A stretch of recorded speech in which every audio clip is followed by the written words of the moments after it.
Hello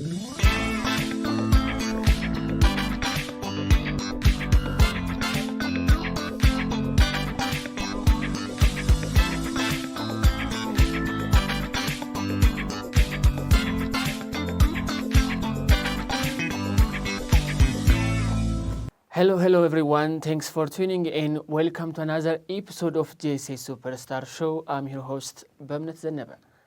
And today I'm here with two high school students from Bole 24 campus.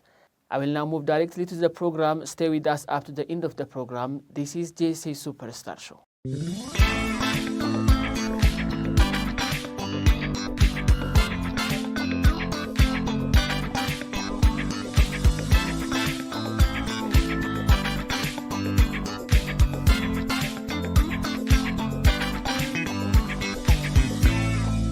Okay, good to see you here for the interview. I hope we will have a nice time. Please introduce yourselves to the audience. I am Liya Yonas from Bole 24 campus, grade 9. Okay, good to see you too, Mr. Bamnet. My name is Natnael Yigeremu, and I'm a 12th grade student at Bole 24 campus, and I'm so happy to be here on GSS Superstar Show.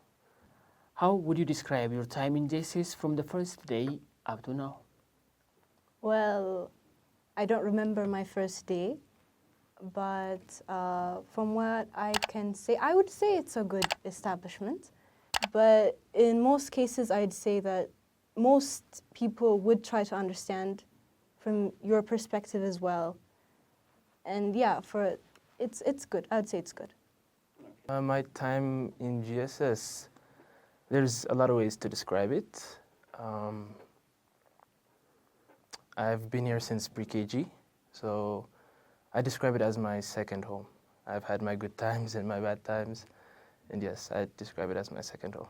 Okay, Liya, you were one of the 14 students who achieved the highest results in the last year's regional examination at the Addis Ababa level. I'm curious to know what was your strategy for achieving such outstanding success? Okay, it's actually something I've noticed this year as well, because I struggled with it this year, but I didn't last year. It's that I had a group of people who had the same goals as me, or when I would go to them, I'd know that they are trying to achieve the same thing. So it would be easier to get motivation around them. It's something I say because I've noticed it this year that I'm not as strong academically as I was last year. And I would say that's because I would not call names. I don't think they want me to, but I feel like having those people around me was very important for the marks I got. Natnael, I appreciate the opportunity to speak with you. I understand that you are one of the top students on your campus. Could you please share with us the strategies you have used to achieve this level of success and your approach to studying? My approach to studying would be at least one subject a day. I'd study a subject a day. For example, if today was a Monday, and I'd take physics, for example. So I study the day's lesson, and I'd go on a few pages more, and I'd study more. And then Tuesday would come, I'd study biology. And if I can, I'd do more than one subject, but usually it's just one subject a day. Let's explore your exceptional qualities beyond academics. You have demonstrated a strong commitment to participating in various school activities such as presenting information to the school community. What advantage do you have from engaging in this activity? I'd say for presenting, I'd say one, I like to express my opinions. I don't like to be annoying about it, but I feel like it's a good virtue to have, to be able to say your opinions out loud. And I also think it's a good thing to be able to talk to a large group of people without panicking. I think it's a virtue to have, and I'm not the best at it, but I'm working on it. And I'm getting better. I'd like to say that. First off, it's an opportunity. It's an opportunity to train yourself. It's an opportunity that you won't get a few years later. So you mentioned presenting in front of the class, in front of the students. That, for example, using that, you can train yourself for public speaking.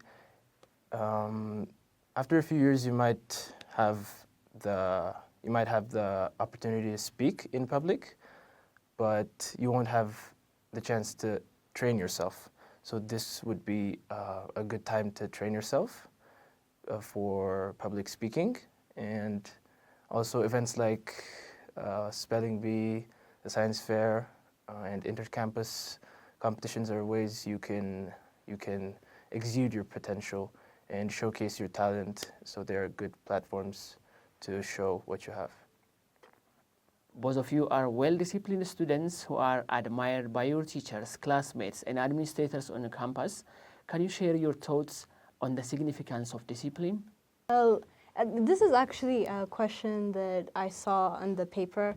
I was really interested in it because I had seen somewhere in a video actually that most of the time when people struggle with discipline, it's not actually discipline, it's the goal. And the problem with our goals is that most of the time they're not our goals.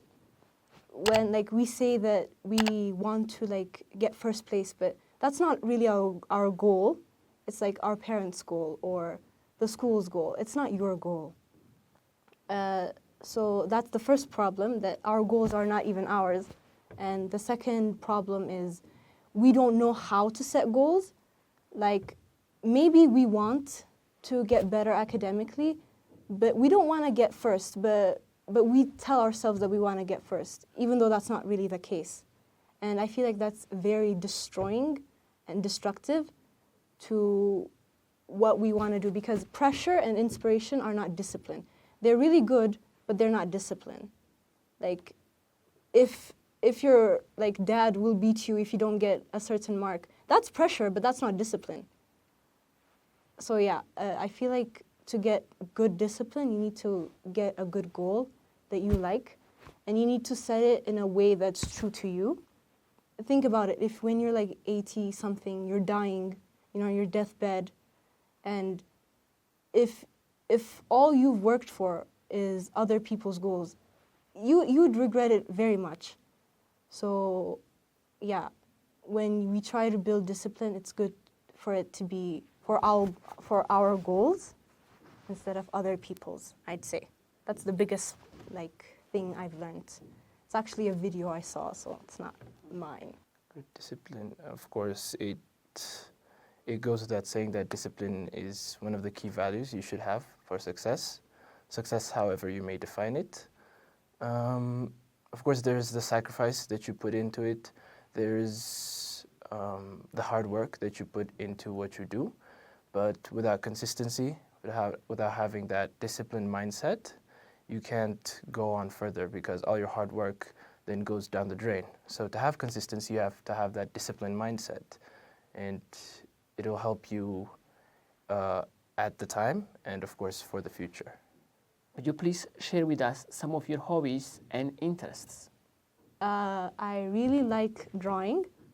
I am very much into, for the people who know, I am really into concept art, mechanical concept art, especially Japanese mechanical concept art. I think it's very, I don't know, I find it very nice, very pretty. For the people who know, they know. My hobbies, I'd say playing sports. I like playing sports. I spend a lot of time playing basketball and football.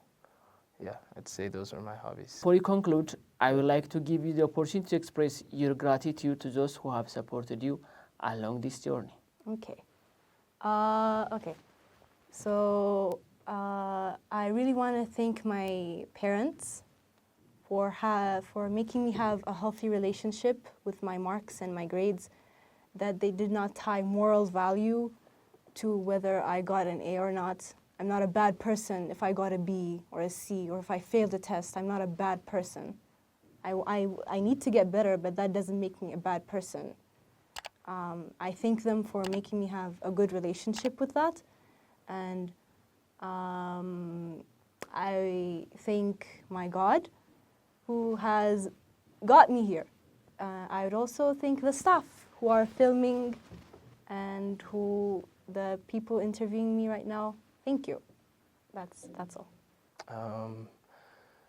First of all, I'd like to thank God for helping me in all that I do and for leading me all the way. And next, I'd like to thank my mom and dad, my brothers, my whole family for supporting me in every way that they can, and also helping me to unlock potentials that I didn't know I have. And I wouldn't, of course, finish without thanking the whole of Gibson staff for organizing these types of events and also contributing to the person that I am today. And I'd like to also thank my friends for being friends. Thank you. Ladies and gentlemen, it is with a heavy heart that we must bid you farewell. We eagerly anticipate your presence at our next event. Thank you for joining us.